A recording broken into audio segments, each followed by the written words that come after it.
Hello students, hope you all are fine. अब हम बात करते हैं, इससे पहले वाली वीडियो में हम लोगों ने बात की सैटेलाइट्स के बारे में, ऑर्बिटल स्पीड के बारे में, सैटेलाइट के टाइम पीरियड के बारे में। उससे पहले हमने बात की ग्रेविटी के बारे में, ग्रेविटेशनल फोर्स के बारे में, यूनिवर्सल लॉ ऑफ ग्रेविटेशन के बारे में, vector form of universal law of gravitation के बारे में। इन सब कॉन्सेप्ट के बारे में हम लोगों ने बात की। आज का हमारा टॉपिक है भाई एस्केप वेलोसिटी। एस्केप वेलोसिटी क्या होती है? कहता है minimum speed, the minimum speed with which a body is projected upwards such that it never return back. कहता है मिनिमम स्पीड जिससे कि हम बॉडी को ऊपर की तरफ प्रोजेक्ट कर दें, ऊपर की तरफ कह सकते हो फेंक दें, ऊपर की तरफ हमने उसको टारगेट कर रखा है कि वो कभी वापस ही ना आए। कोई बॉडी कब वापस नहीं आएगी? जब उसने जो ग्रेविटेशनल फील्ड है अर्थ की, उस रीजन को वो क्रॉस कर देगी। एक बॉडी तब वापस नहीं आएगी जब वो ग्रेविटेशनल जो फील्ड है प्लैनेट की, जिससे उसको फेंका गया है, जिस पे वो चाहता है कि उस पर वापस ना आए। ठीक है, जैसे हम यहाँ पर अर्थ की बात करें तो अर्थ पर वो वापस ना आए तो कितनी स्पीड से उसको फेंका जाए, प्रोजेक्ट किया जाए, अपवर्ड्स प्रोजेक्शन उसकी की जाए, वो होती है एस्केप वेलोसिटी। अब यहाँ पर अगेन हमने कहा कि सपोज एक अर्थ जो है हमारी वो स्फीयर है ऑफ रेडियस आर। मैंने इसकी सरफेस पर एक पॉइंट लिया ए, मैंने अर्थ की सरफेस पर एक पॉइंट लिया ए, अर्थ के सेंटर पर जो अर्थ का सेंटर है मेरा ओ है, और मैंने अगेन दो पॉइंट लिए हैं पी और क्यू। पी और क्यू की जो सेपरेशन है, जो डिस्टेंस है between point P and Q, वो आपका dx है, और सेंटर से लेकर के जो पी तक का डिस्टेंस है वो x है या स्मॉल x है। सेंटर से लेकर के जो पी तक का डिस्टेंस है वो स्मॉल x है। ठीक है, डायग्राम आपको क्लियर हो गया होगा कि हमने कहा कि हमारी अर्थ है अगेन एम, कैपिटल एम मास है, आर उसका रेडियस है कैपिटल आर, सेंटर उसका ओ है, और हम एक जो बॉडी है जिसका मास एम है उसको प्रोजेक्ट कर रहे हैं। We are projecting a body of mass small M, और कैपिटल एम जो है हमारा वो अर्थ का मास है। फोर्स ऑफ अट्रैक्शन क्या होगा बॉडी पर पी पॉइंट पर? Force of attraction on body at point P, it is given by F is equal to gmm by x square. It is given by F is equal to gmm by x square. Now work done in taking body from P to Q. कितना हमें work करना पड़ा उस body को P point से Q point तक लेकर जाने में? Work done in taking body from point P to point Q. Work done is force into distance. Work done is force into distance, therefore dW is equal to F into dx. dW is F dx. ठीक है, ये क्या है dW? ये work है कि हमने कितना वर्क किया बॉडी को P से Q पॉइंट तक लेकर के जाने के लिए।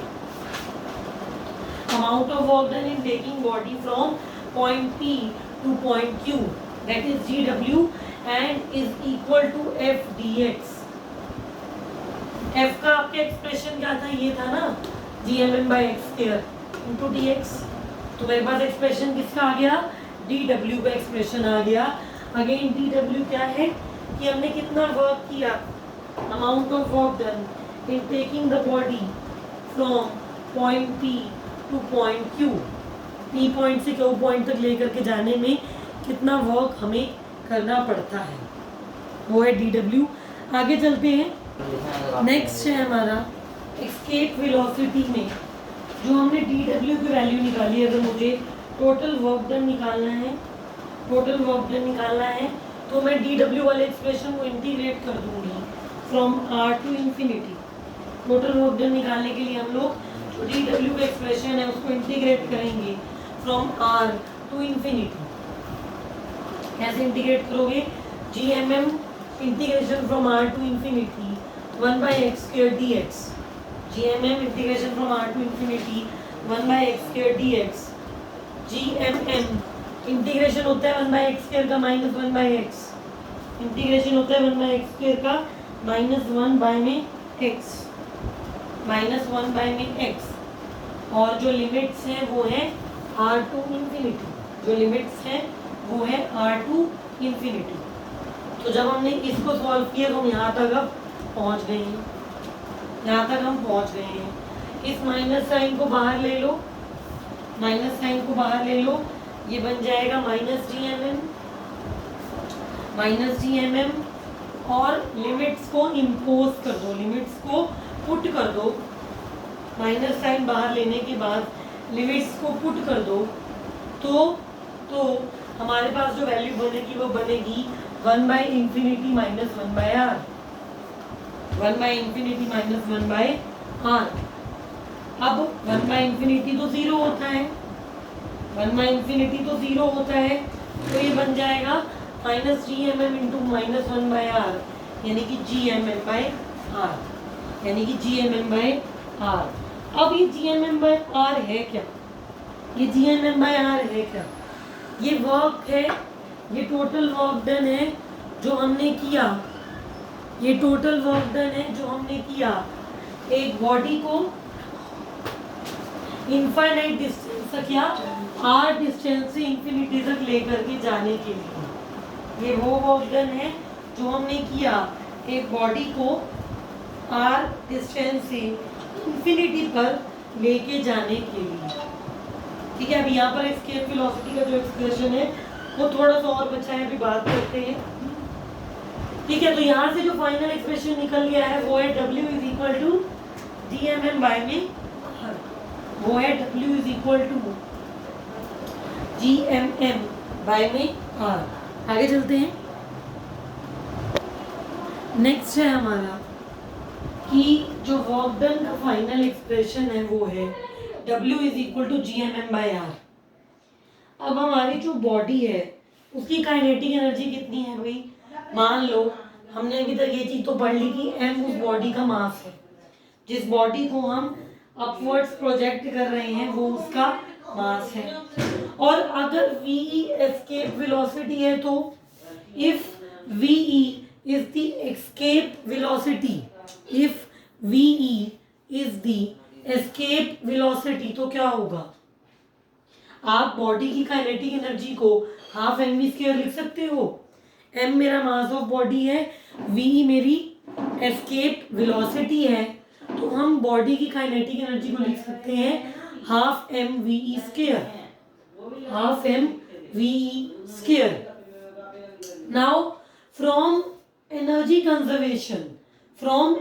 कंजर्वेशन आप इन दोनों एक्सप्रेशंस को इक्वेट कर सकते हो। फ्रॉम एनर्जी कंजर्वेशन हम इन दोनों एक्सप्रेशंस को इक्वेट कर सकते हैं, यानी कि जो मेरा GMM बाय में R है वो बराबर है हाफ mve² के। GMM बाय R जो है मेरा वो बराबर है हाफ mve² के। m से m कैंसिल हो गया, v² की वैल्यू आ गई 2GM बाय में R। m से m कैंसिल हो गया, v² की वैल्यू आ गई 2GM बाय में R। और VE is equal to under root 2GM by में R। VE is equal to under root 2GM by में R। नाउ GM को आप, GM क्या होता है? GR² नहीं होता? रिलेशन करवाया है मैंने, या मैंने आप लोगों को एक रिलेशन बताया था ग्रेविटेशनल कांस्टेंट और एक्सेलरेशन ड्यू टू ग्रेविटी के बीच में। तो उस रिलेशन का यूज करते हुए, on using that same relation, मेरा GM जो है वो GR² होता है। GM जो है वो GR² होता है। R आपको ऊपर नीचे कैंसिल हो गया तो इक्वेशन बन गई अंडर रूट 2GR, इक्वेशन बन गई under root 2GR।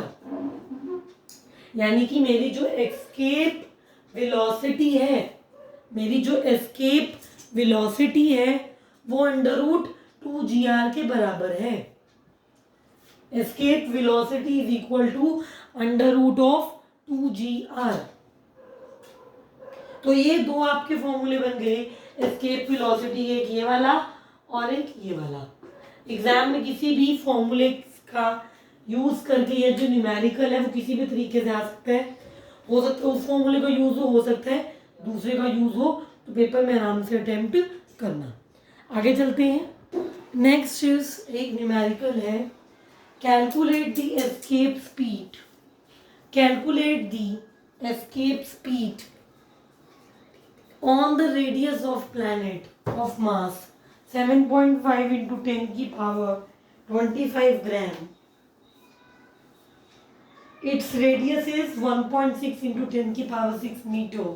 If g is equal to 6.67 into 10 की power minus 8 डायन centimetre square gram inverse square.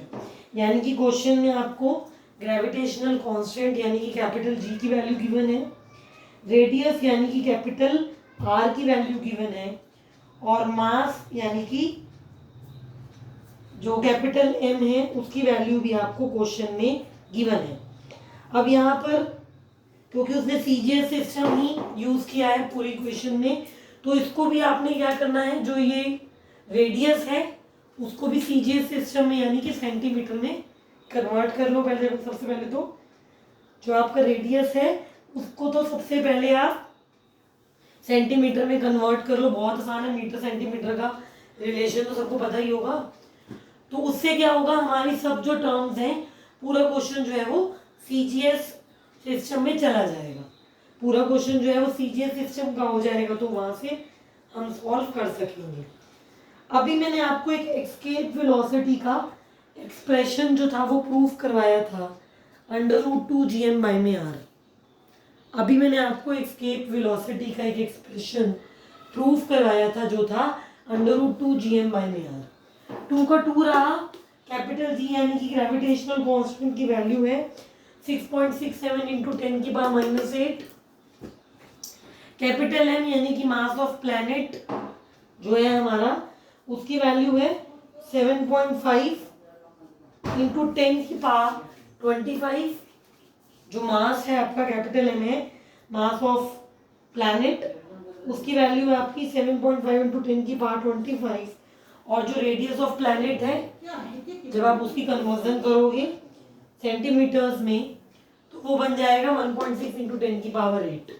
And on solving this expression, on solving the calculations, आपका जो आंसर निकलेगा वो आएगा 2.5 इंटू 10 की पावर 5 सेंटीमीटर पर सेकेंड अप्रोक्सीमेटली। तो यहाँ से एक बात तो साफ हो गई कि अगर आपको इक्वेशन पता है, अगर आपको ये पता है कि एस्केप वेलोसिटी का क्या फॉर्मूला है, ऑर्बिटल वेलोसिटी का क्या फॉर्मूला है, टाइम पीरियड का क्या फॉर्मूला है, तो अगर पेपर में कुछ आता है तो वो आप निकालोगे और वो बड़े आसानी से निकल जाएगा। ठीक है, और प्रैक्टिस कीजिए, क्वेश्चंस कुछ मैं भी करवाती हूँ, कुछ आप अपने आप भी अटेम्प्ट कीजिए। With this, in today's video we have studied the formulas related to the escape velocity. Also we have studied that in what way the numerical may come in exam. We will continue the next topic from the next video. With this, be regular with video. Don't waste your time. Study hard. Thank you.